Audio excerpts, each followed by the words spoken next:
Welcome to this SILIP Health Libraries Group Lunch and Learn meeting. This webinar is on our shadowing and making the most of shadowing. So we're joined today with our special guests, Amy Tank and Hannah Slater, and Barbara from the Royal College of Nursing.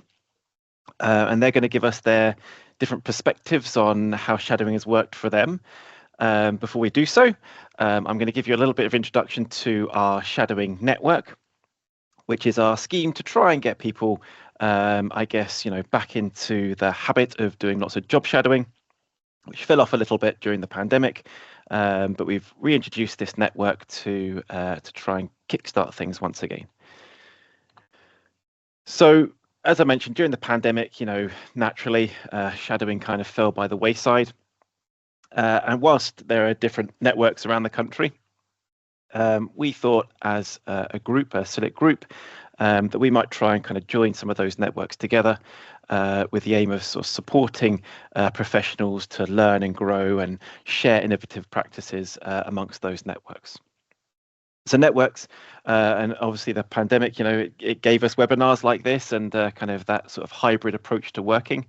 So there's lots of different ways that you can do job shadowing. It can be, an in-person thing, quite formal, kind of, actually kind of sitting beside someone and watching them as they're working. But it could just be more that kind of more informal kind of learning about innovative practices in different organizations. And it can of course, be done online too.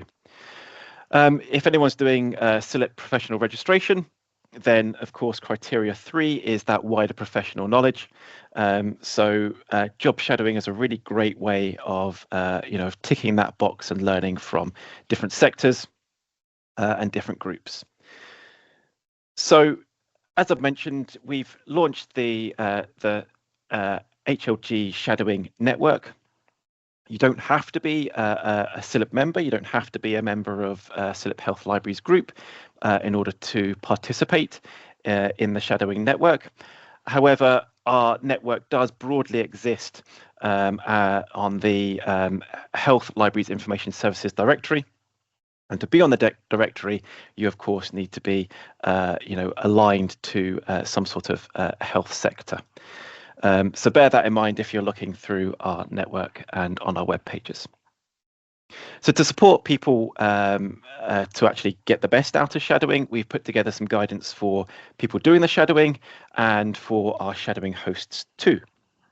So if you are the person doing the shadowing, the shadower, then of course, naturally make sure if you're doing this within work time that you've got permission from your employer, from your line manager, and that you're following all your organizational guidance on arranging visits and traveling, etc. Once you've kind of ticked those boxes, of course, and you're looking for places to shadow, then consider your learning objectives and your needs as well from shadowing. So there are lots of ways of picking up that wider sectoral knowledge.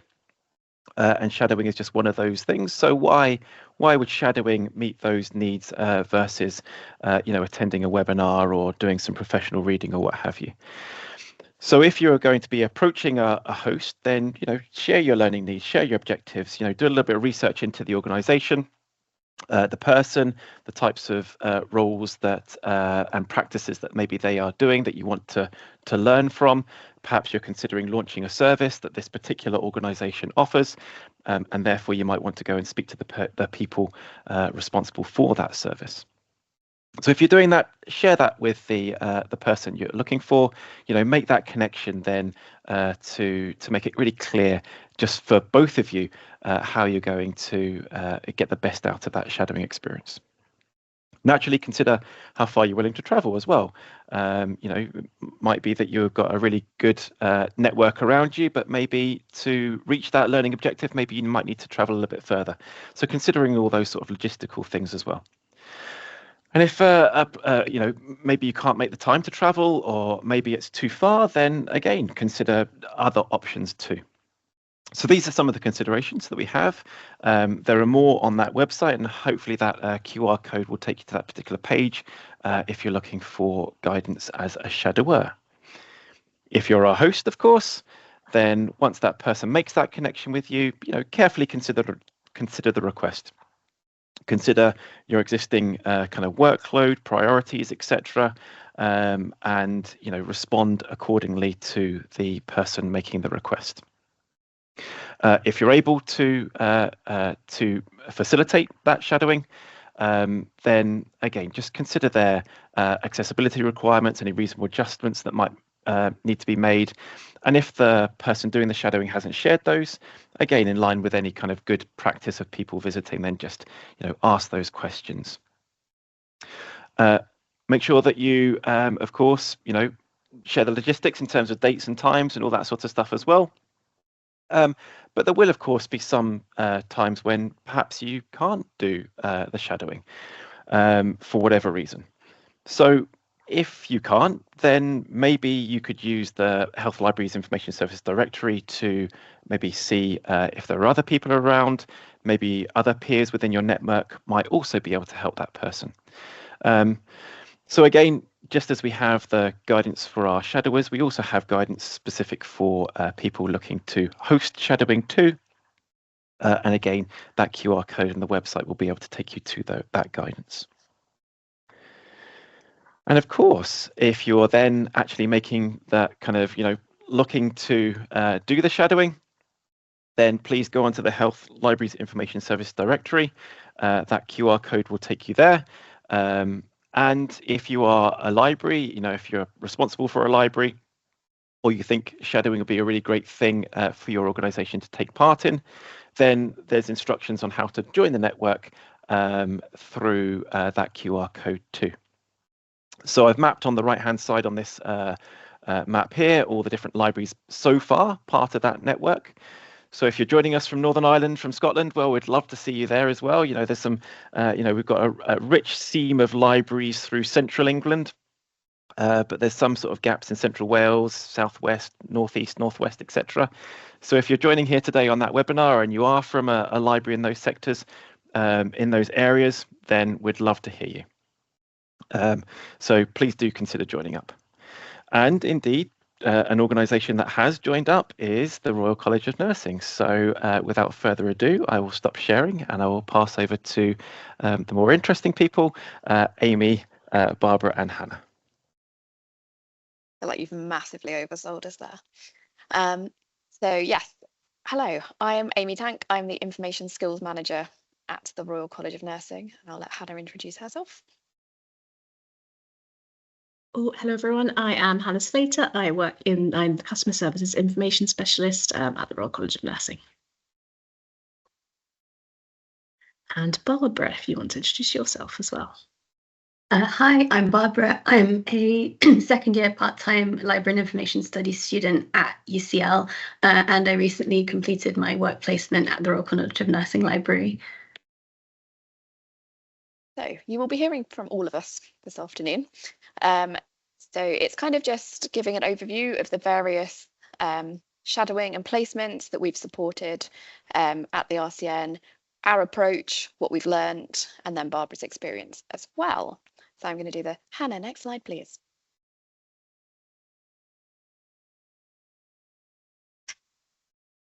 Thank you. So at the RCN, we have actually done quite a lot of work shadowing, and these have taken kind of different levels, different commitments. We've had kind of work experience, people still at school. These are often children of people who work at the RCN. So we've had some of those. We've had kind of what I've referred to as professional development.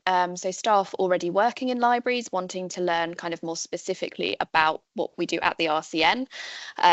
This has kind of been people established in their careers, early career, grad trainees. We did a grad trainee swap with the King's Fund last year, which worked really well. And then we've also kind of covered more kind of placement than shadowing. So we always take UCL students who are on the kind of UCL Library Masters. So we take a student every year and they come to us for a 2-week placement. But we also offer the library as part of the RCN's main student placement. So these are nursing students. They're often on kind of 4-year master's programs into nursing, so kind of more research focused than a kind of traditional undergraduate degree. And the library is part of their kind of 2-week placement. So sometimes they come to us for half a day, sometimes they come to us for a full day. So we kind of cover a bit of everything in the shadowing/placements world. Next slide, please. So we thought it would be useful to kind of talk a bit through what our processes are, because if you've never done it before, as we hadn't until a couple of years ago, because Hannah and I have both only been at the RCN under 2 years, it can be quite daunting starting this process. So things that we tend to try and plan in advance, obviously some of it's covered through what Paul gave as his intro, agreeing the duration of the placement. As I said, ours have varied from things from having people with us for 2 hours to 2 weeks. And this obviously drastically changes the preparations, the planning, the time commitment involved. And it also really changes the approach that we've taken. For kind of people like Barbara who come to us for a longer placement, it's much more hands-on. There's projects, there's much more doing stuff. Whereas if you're kind of visiting us for 2 hours, that aspect is going to be limited. And it's unfortunately a lot more being talked at about what we do rather than getting to do the stuff. It can also be really useful to help plan kind of a successful shadowing experience, to find out as much as possible about the participants' own experience, where they're coming from, what their background is, and what their interests are within kind of the LIS field. Or not, as is sometimes the case when we've had kind of work experience students who just pitch up and they've been just given to us for 2 hours and they don't really know what the library is. So it can save you a lot of time if you know in advance what someone is wanting to get out of the experience. As Paul said in his introduction, having that kind of communication around what the goal is particularly useful from the off. With Barbara, we met in advance. We discussed what Barbara specifically wanted to get from coming to the RCN rather than kind of a placement somewhere else. So one of the things Barbara was interested in was literature searches. So we made sure to kind of factor that into her timetable quite heavily to make sure that we were helping her achieve the goal that she wanted from the placement. As Paul has already mentioned, accessibility is a really big one for us, checking whether we do need to make any reasonable adjustments, and making sure that what we're offering is suitable for whoever's coming to see us. I've put paperwork. I don't know if this varies according to different institutional policies. At the RCN, we have quite a lot of paperwork that we have to fill in when people come to do placements or shadowing with us. We have to notify our people and OD team of any work placements, I think for insurance purposes. We also have to complete risk assessments, covering things like manual handling, screen usage, even just working within the shared space alongside members and the public. They're all things that we kind of have to cover as part of the risk assessment. For some, like with the placement students, we also have to fill in paperwork from their institution to make sure that we're covering kind of both sides, both from the RCN and from the kind of institution that the student is coming from. So I've put paperwork ... because sometimes it does feel like there is a lot of paperwork to cover for placements and shadowing experiences, but it's worth bearing in mind.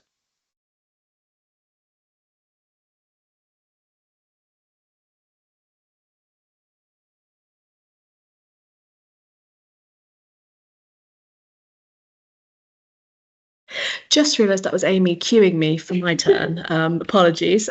So I'm going to talk more specifically about the placement that we had with Barbara and the planning that went into it, and sort of the 2 weeks that we planned for her and what we arranged. As I said, as Amy was sort of talking about the different types of placements that we have, we're very lucky to have Barbara from the Library and Information Studies course at UCL. So she clearly has an interest in libraries, has prior knowledge, and so we really sort of took that to mean, sort of that we could sort of go to town and sort of chuck lots of exciting and interesting things at her. But yeah, I'm going to cover some logistics around that, our timetabling, planning, and sort of our mechanisms for checking in throughout the time, and our feedback plans. Okay, so logistics. A lot of this was kind of stuff that we potentially realised as we went along that needed to happen, but a lot of it was sort of done in advance. So we made sure to share with Barbara before she started some contact details, so that for sort of any inevitable or not inevitable, any possible kind of delays, she would have someone to get in touch with if she needed it. And then another thing that we made sure was to arrange a building access card with relevant permissions so she could access all the spaces that she needed to access. This meant sort of liaising with our buildings and facilities team, our reception team, just to make sure that we had everything that we needed in that regard. Also, in terms of access, making sure that Barbara had access to any of the systems that we wanted her to use throughout her time with us. So that included our library management system, making sure that she was sent any kind of Teams invites, that kind of thing, to any meetings that we wanted her to attend. And a lot of that was kind of, could be more flexible, but kind of making sure that the sort of initial logins were there so that she could sort of jump straight in and we could test them when she arrived to make sure they were all working. And as Barbara was as Barbara was using her own device, kind of making sure that she had all the relevant Teams invites, that she had the permissions to join, that everyone kind of knew that there would be an external person joining with a kind of a different email address. There were a couple of times where I think you were booted out of one meeting, Barbara, because we hadn't quite let them know that you were going to be coming, but that was on us rather than you. So I think that's something we've learned for next time. And then meeting and greeting. So this so we let reception know that Barbara was arriving on the Monday morning, and they knew to get in touch with me so that I could come down and meet Barbara sort of on her arrival and start showing her around the space. I think sort of making sure that we have that kind of continuity and seamlessness makes it sort of slightly less stressful for the person who's arriving. They sort of have a named contact, they know who they're sort of waiting for, and it kind of can make the sort of introduction to everything slightly less daunting. And as part of that, sort of making sure that we're kind of introducing Barbara to sort of the wider team as quickly as possible. So we took her up to the office, got her settled in, and took her around the office to kind of introduce her to everybody that was there. And sort of very basic logistics as well. So sort of making sure that there was a spare desk available for Barbara to sit at for the entire 2 weeks. We have sort of a mixture of sort of different hybrid patterns within the library team. So there's a lot of hot desking that goes on. And so making sure that Barbara had somewhere that she could sit and sort of call her own space for the 2 weeks felt important. As kind of, you don't want to sort of be sort of chucked from pillar to post when you're sort of in a new space and unfamiliar environment. Checking that her own laptop could connect to our Wi-Fi, which I have a feeling was a little bit tricky to start with. I think sort of making sure we have the right passwords and sort of access stuff sorted out, connecting to our second screens and making sure that was all sorted. I have a feeling we spent a little bit of time at the beginning kind of getting all the IT bits and pieces up and running, which I think everyone will be familiar with from various inductions that you've carried out yourselves. And as I said, a quick walk around the office to make sure that everyone who was in was sort of aware that Barbara was there, and a Teams introduction as well to say, Barbara's here, do introduce yourself if you're not in the office today. She'll be around for 2 weeks. We also had sort of something that we tried to do with all of our sort of permanent or sort of fixed term contract new starters is a team lunch sort of on the first day, so there's a more informal environment to chat and kind of get to know people a bit better and sort of hopefully sort of get a bit more comfortable sort of within the wider team. And then induction. So the induction was more about sort of familiarising Barbara with the physical space. So we did sort of a big walk around of the building. I sort of dragged her up and down stairs and sort of took her into every sort of crevice of the building that I could access, and thoroughly confused her with the building's kind of slightly chaotic layout. But I think you got to grips with it in the end, Barbara. I think, but pointing out the kind of really sort of basic things. So these are where the bathrooms are. This is the kitchen. This is where you make a cup of tea. Just so you kind of don't feel like you're sort of wandering around thinking, oh goodness, where do I go for this? Where do I go for that? And kind of make it clear that, you know, we will be around to answer any questions, big or small, throughout the week. And then kind of part of the sort of formal induction process is the sort of health and safety walk around. So familiarising Barbara with the space, showing her the sort of, you know, the sort of fire evacuation procedures, the meeting point, any fire exits and any sort of other procedures that we needed to go through. And then sort of finally going on to that, as it's sort of a job shadowing kind of work placement thing, sort of familiarising Barbara with any sort of internal procedures and processes that she might need throughout the 2 weeks. So an example of that was kind of sort of, you know, our processes for sort of navigating travel delays in the morning and sort of getting in touch with points of contact. So for sort of the first week, that was me. The second week, that was Amy. And then sort of, you know, anything around sort of sickness absences, you know, you sort of want to prepare people, you know, sort of for anything that comes up that is sort of unavoidable and sort of, you know, unpredictable, but sort of making that process as familiar as possible, so there wasn't sort of any sort of worry about sort of having to sort of use those procedures if necessary. Okay, so next slide.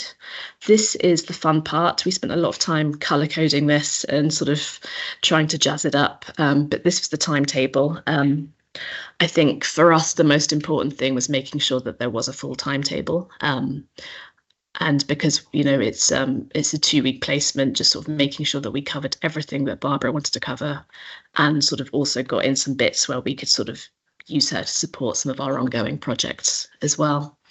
The placement was fully on site, so it meant sort of working around, you know, if we're sort of liaising with other teams within the library, working around their hybrid working patterns, making sure that we had sort of meetings in place when it was sort of, you know, working around everybody else's plans, but also making sure that we gave Barbara a kind of full and comprehensive introduction to the service and what we offered within the first couple of days. I think, Barbara, correct me if I'm wrong, you sort of come from a humanities libraries background, so working within a health libraries context was something maybe slightly new. So we felt it was important to sort of show the different services that we offer as a health library.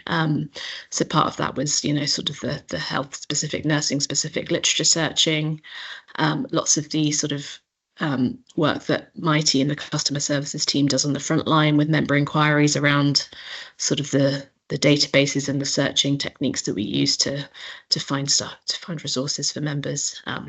So yeah, lots of kind of shadowing, sitting with people, but we kind of broke it down into sort of training, meetings, independent work, and kind of sort of out sort of working in the space. But yeah, sort of the first day, sort of blocked out the entire morning to go through sort of IT setup, health and safety briefing, walking around the building, that kind of thing. And yeah, just sort of getting Barbara settled in. So she heard a lot of my voice on the first day, and I'm sure she was delighted to have a break from that sort of later on in the week. But yeah, a lot of time kind of going through our procedures, sort of talking through the plan. And I will say, I think we'd sent this timetable the first week, at least, to Barbara in advance, so she kind of had a rough idea of what she was in for the week. And we got a chance then to tweak it a little bit as needed if anything else came up that we thought would be useful for Barbara to have a look at. So part of sort of the planning was making sure that Barbara had a chance to meet with the majority, if not all, of the teams. So within the library and museum at the RCM, we've got the customer services team, which is my team. We've got our collections development team, the information team, which is Amy's team, our e-systems team, and a museum team as well. And then also our head of service, who spent a little bit of time with Barbara, giving her an overview of sort of the library and museum as a whole. And I think, so yeah, lots of opportunities to kind of meet colleagues, shadow, and kind of experience sort of different aspects of the work that we do that sort of creates this kind of bigger picture of the service that we offer to members and library users. I think the tasks and sort of sessions that we incorporated were, a balance of shadowing. So the first couple of days were Barbara was mostly based in the customer services team, and we did lots of sort of desk shadowing, where she sat on the front desk and sort of worked on inquiries with colleagues. I know that it's sort of throwing you in the deep end straight away, sitting on the front desk and sort of being available for queries that our members. We sort of have a very sort of a wide array of members who love to keep us on our toes. So it was I think a bit of a baptism of fire, but you coped admirably, I will say. And then I think then sort of thinking about what projects we were specifically working on, that we could sort of use Barbara's sort of library knowledge and interest and expertise to support. And one of those that we identified was the weeding project. So we're currently undergoing a big weeding sort of procedure within the library museum, and lots and lots of sort of all hands on deck at the moment. So we felt it was a good opportunity for Barbara to sort of understand our collection a little bit more by having sort of time down in the stacks, looking at bits and pieces, and a chance to kind of interact with our collections team as well and see what they're up to. So we fitted a lot into the 2 weeks. There was some training of our sort of member training, some shadowing of our member training sessions, which are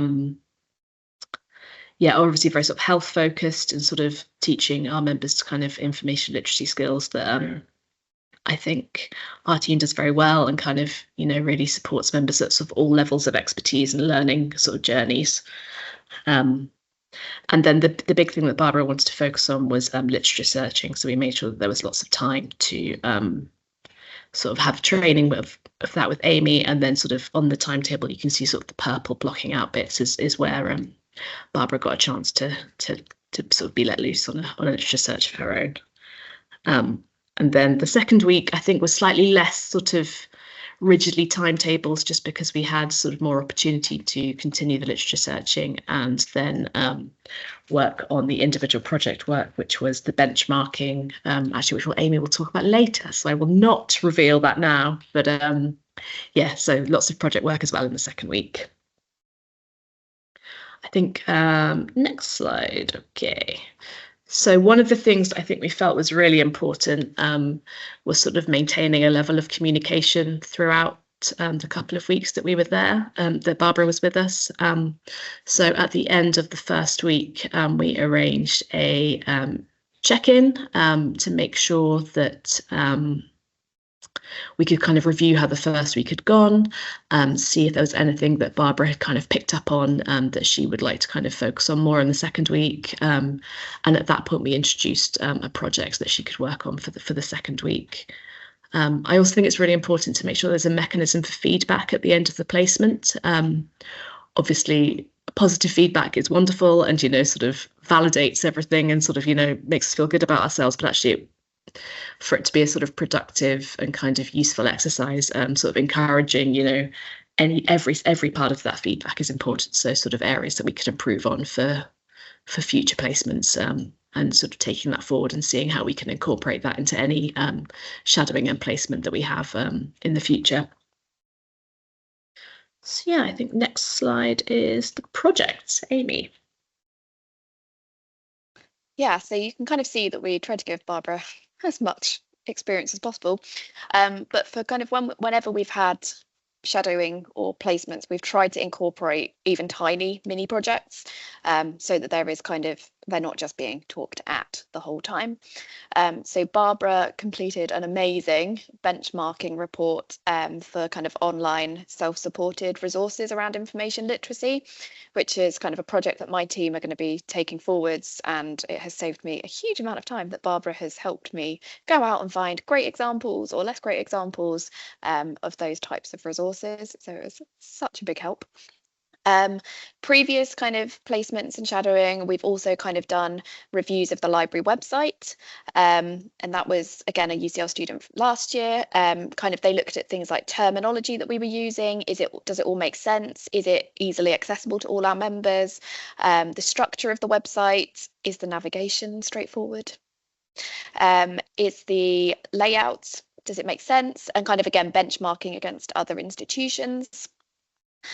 They've also done some quality assurance work with Hannah, looking at kind of our customer services team inquiries and pulling together a report on that. Barbara also got involved in the weeding project. And when we've had kind of the shorter nursing students with us on placement just for a day, we've also kind of done some of that kind of reviewing of the library website, because we're aware that that is something we need to work on. So we've done some kind of quick and dirty UX work with them to kind of, again, think about making the website more accessible. So we've kind of tailored it to how long we've got. Obviously, Barbara, we had lots of time with, so she got a much bigger project. But even kind of them spending an hour and a half looking at the library website and giving us some feedback is actually really useful for us.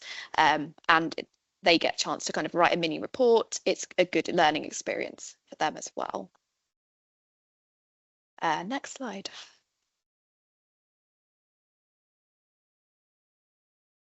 So we thought we'd kind of end our section on kind of key lessons that we've learned and what our own future plans are with regards to kind of shadowing and placement support. So we feel there's a real value in kind of meeting and discussing beforehand. So Barbara and I had a quick Teams call. It was only about 15 minutes a few weeks before she started, just to kind of, flesh out what she wanted to get from the kind of placement. Was there anything specific that she wanted to work on, which was literature searches? And it really then allowed us to kind of tailor that experience to her interests to make sure that she got as much out of it as possible. One of my top tip is the practical, boring stuff takes a lot longer than you think. The risk assessments, the setting up ID badges, the checking whether IT works, all of that stuff inevitably takes longer than you factor in. So yeah, make sure you do check what needs to be done for your own institution, because I think it does vary a lot depending on where you are. And something that we're kind of taking forwards to support and streamline our own processes going forwards is kind of, we've now got a bit more of a checklist of all those things that we need to do before someone joins, and developing more of a kind of skeleton timetable that we can kind of adapt for each participant. But so we've got a list of kind of all the key things that we can offer and that we can cover, and then we can kind of just pick and choose and slot them in depending on the length of time we've got and what their own interests are. So that should streamline our own processes, rather than Hannah and I inevitably having to sit being like, who have we missed? What else can we cover?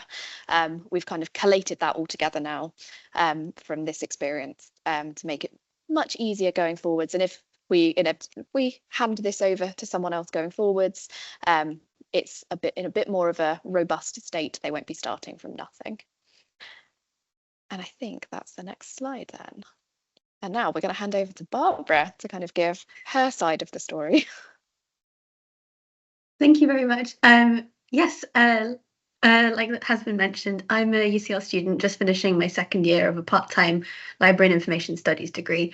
I really enjoyed my placement at the Royal College of Nursing Library, and I think a major contributing factor was the dialogue Amy put in place very soon after I was allocated the library by UCL as my placement location. Like Amy said, we had a quick online meeting very soon after I was allocated it to talk through exactly what I wanted to get out of the placement, focusing on the areas of library work I wanted to experience in and the ways in which I prefer to gain it.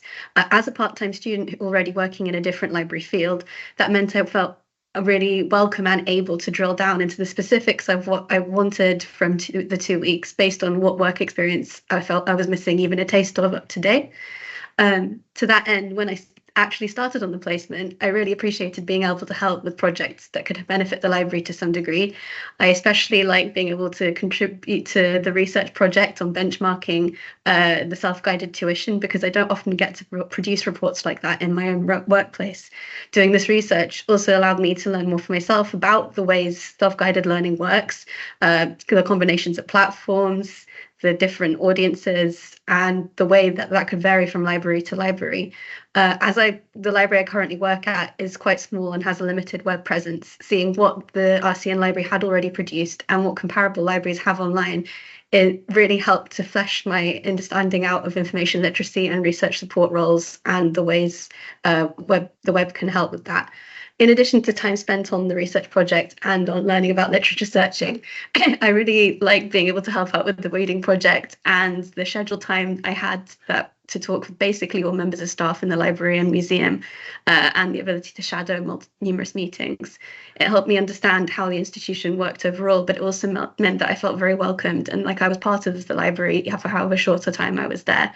Another highlight I found was getting to visit the King's Fund Library on my last day and chat to staff there, as it gave me an idea to sort of how a very different health library worked and the sort of comparisons between them. Overall, I think that the recognition shown in that library students frequently arrive on a placement with existing work experience that they're looking to supplement was really helpful for maximising my enjoyment of the experience, as was the warm welcome from everybody at the RCN Library and Museum. So thank you so much to Amy and Hannah for facilitating what was for me a really positive experience. It sounds like it was an awful lot of work, so I really appreciate it. Thank you. Yeah, it's the thing though, because you put the work in to get the most out of it. So because we put the work in, actually, you've saved my team a lot of work. So yeah, it's worthwhile. Yeah, I forgot to mention that we also synced up with the King's Fund, who are literally a 2-minute walk across the square for us.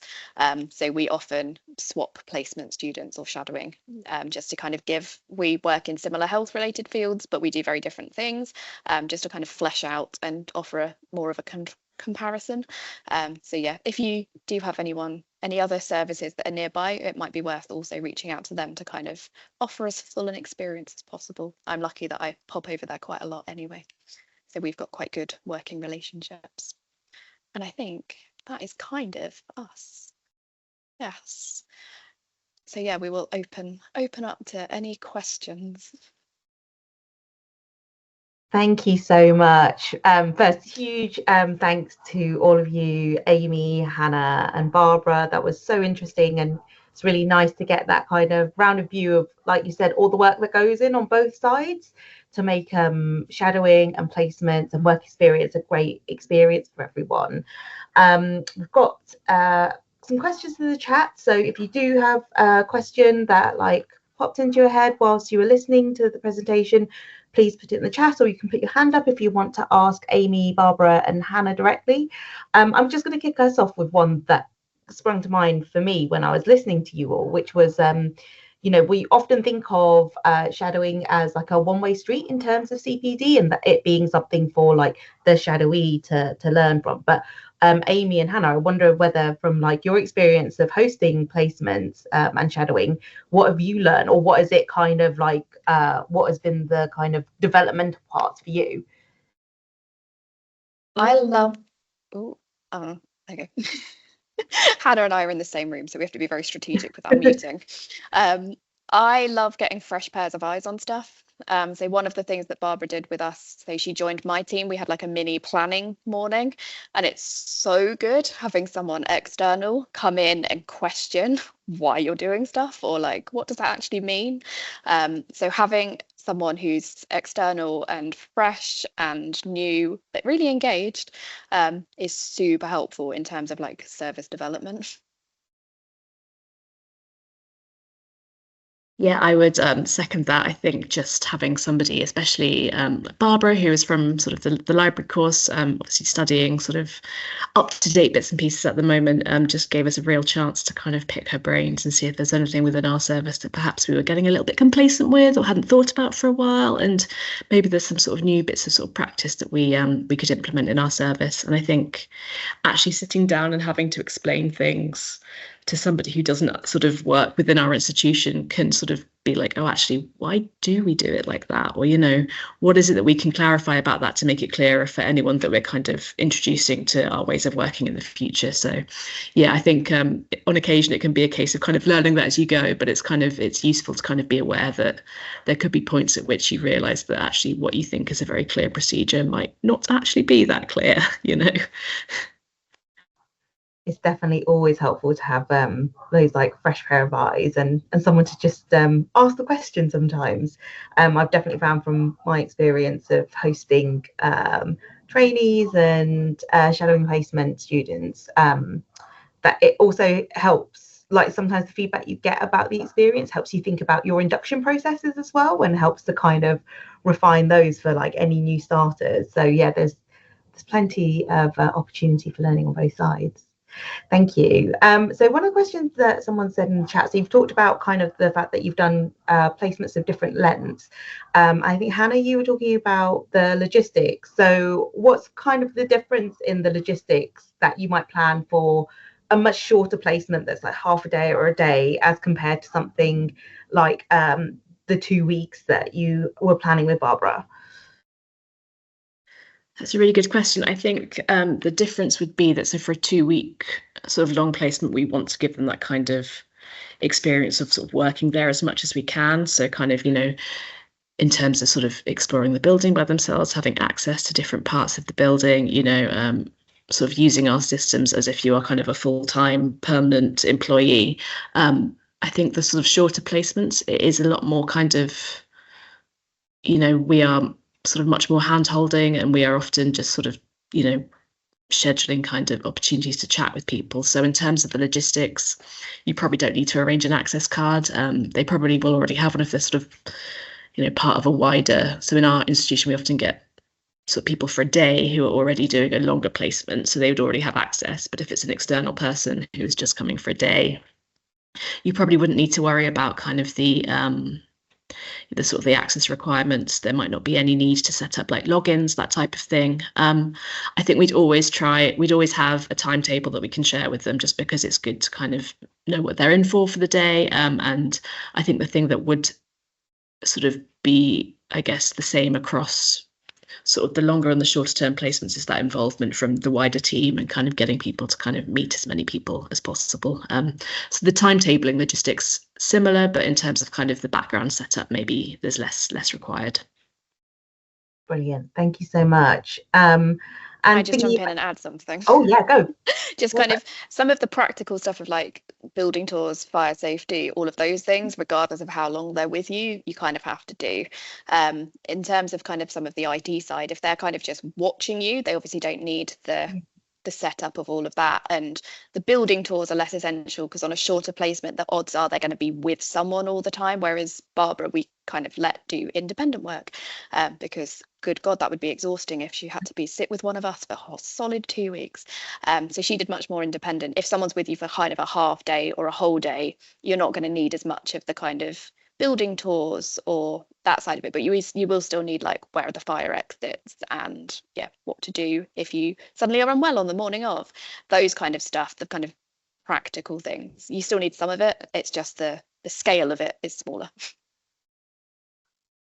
That's really helpful, thank you both. And Hannah, it looked like you had something else. I think I think just regardless of the length of the placement, I think sort of making sure we have that mechanism for feedback in place for all of them is still important, because we can really learn from everyone who's coming in, regardless of whether they're with us for 3 hours or 2 weeks.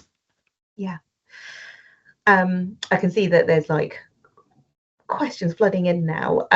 So I guess switching from the perspective of being the shadowing host to the shadowee, but I think it's useful to hear from all of you on this. What can shadowees do to make the most of shorter visits? Because obviously what we've talked about is that longer visit where there's a bit more time and space to get hands-on and get more practical experience and get involved. Is it a good idea, for example, to come with some questions? What from your perspective is going to help people make the most of those shorter day or half day long placements? From my perspective, I think kind of having that, like Barbara and I did, have a quick chat beforehand, even if it's via email or a quick Teams call, because if they're coming to you for a particular thing, it's useful to know you can kind of target it, because obviously for a 2-week placement, Barbara got to speak to everyone. But if Barbara had been with us for a day and her interest was in literature searching, she'd have spent most of that day with me. So yeah, kind of tailoring. Do they want a kind of general overview of what your service is and what you offer, or are they coming to you because either they're doing chartership and they've got a particular need that they're trying to fill, or they're interested in going for a role like this in the future, so they want experience of XYZ? I think kind of understanding what they kind of want from the off is really useful. Coming with a list of questions is great, but sharing them in advance so that we can make sure that we've got the right people available to answer those questions or demonstrate or give more of a rounded shadowing experience. So yeah, if you've got a list of questions, share them in advance so that people can prepare to make the most of that day.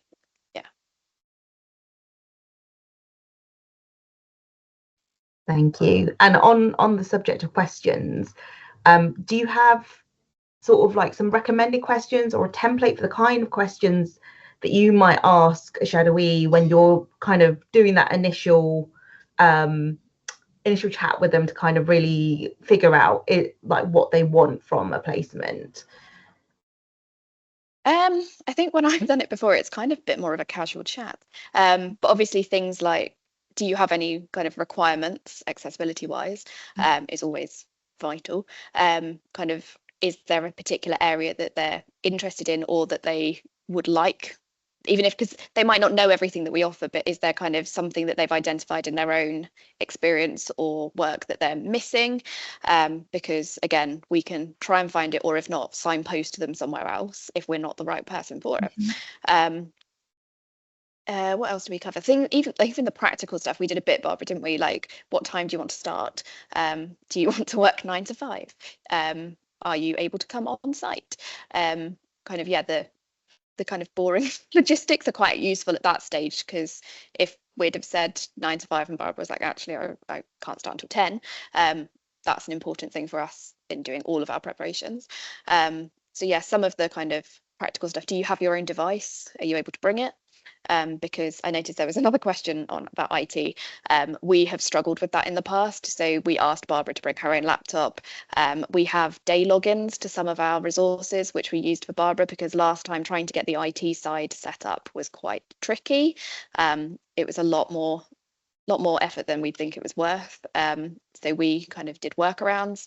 For like the project that Barbara was doing, it didn't require any logins. It was kind of, we try and factor a lot of the projects as not needing kind of logins to our systems, so that they can be done without that. So yeah, Barbara was kind of web-based research and then a Word document to write it up in. So it didn't require logins. We used the temporary logins for kind of doing the literature searching, so that she could access the databases. So yeah, we kind of did workarounds for some of that, but yeah, kind of establishing what IT they already have and what they can bring with them if needed, things like that.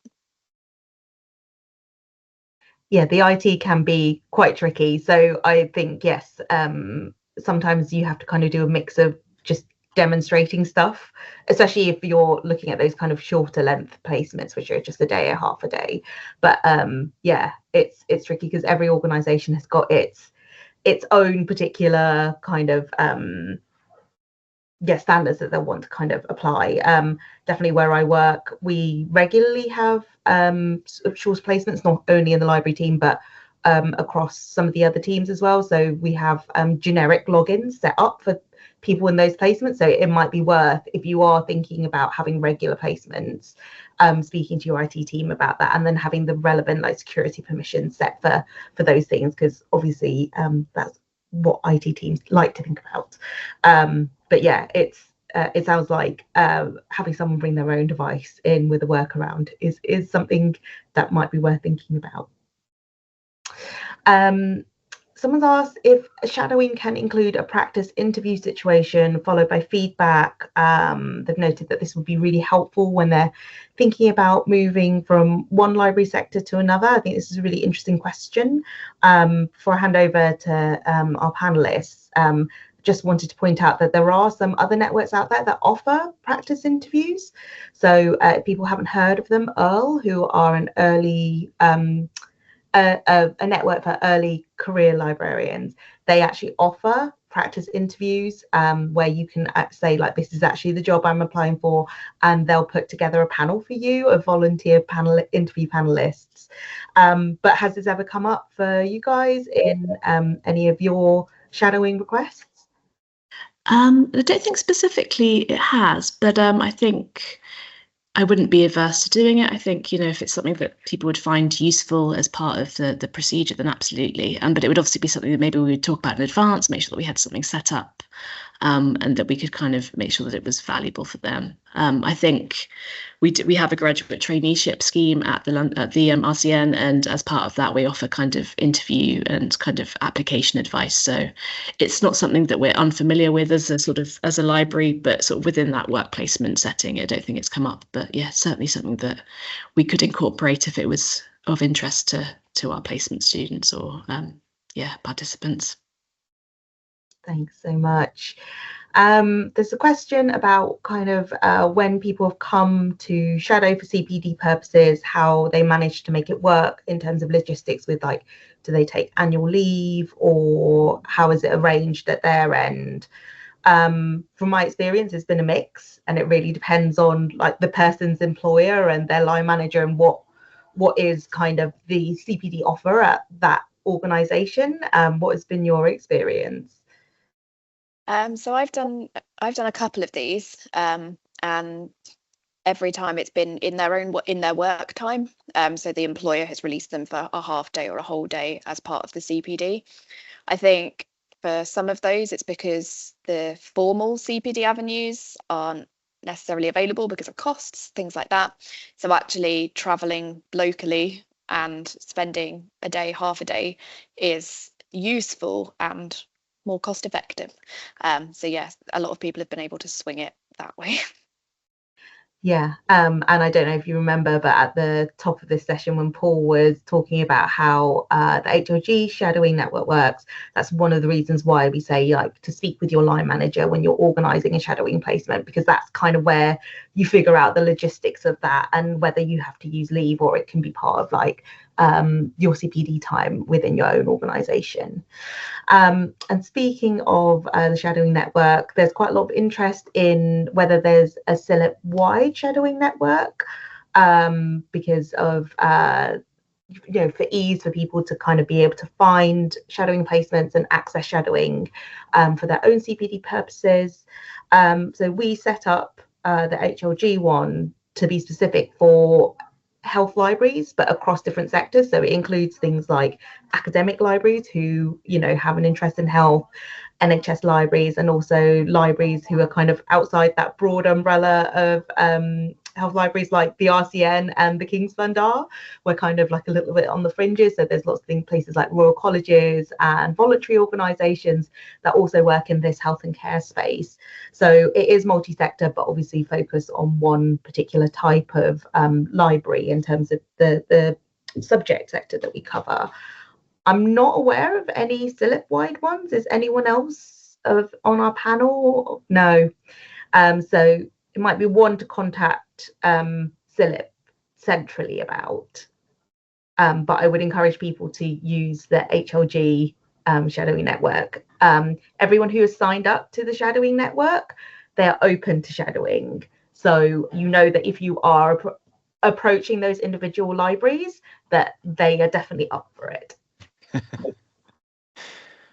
I was just going to add there that a few of the regional networks as well do kind of library tours and all that sort of thing as well. So if you're wanting to jump completely out of health and see a different perspective altogether, then sometimes, other the regional networks do things. I've done a recent webinar, for a public library that I went to as well. So, you can get lots of different experiences by, through that wider CILIP network, albeit there might not be something kind of formally in place. Brilliant. Thank you so much. This has been a wonderful session. I think all that's left to do is to thank Amy, Barbara, and Hannah again. Thank you so much. Paul, is there anything that we need to share with the attendees before we wrap up the session? I do have one final slide. So if you just bear with me one moment. But yeah, thank you ever so much. That was a really wonderful presentation, and it's great to see how your kind of inclusive practices benefit both sides of the shadowing and the host as well. So thank you very much for your time. We'll share the recording, and you'll get a survey from us as well, and we'll try and share the slides with you too, if that's okay. But just before you go, we've got a couple of other events coming up. Next week, there's an event on presentation skills where you'll be learning some good tips, practices, and where things have not gone quite so well and what learning you could do from that. The following week, we've got our AGM, where we'll also be hearing from Patient Information Forum.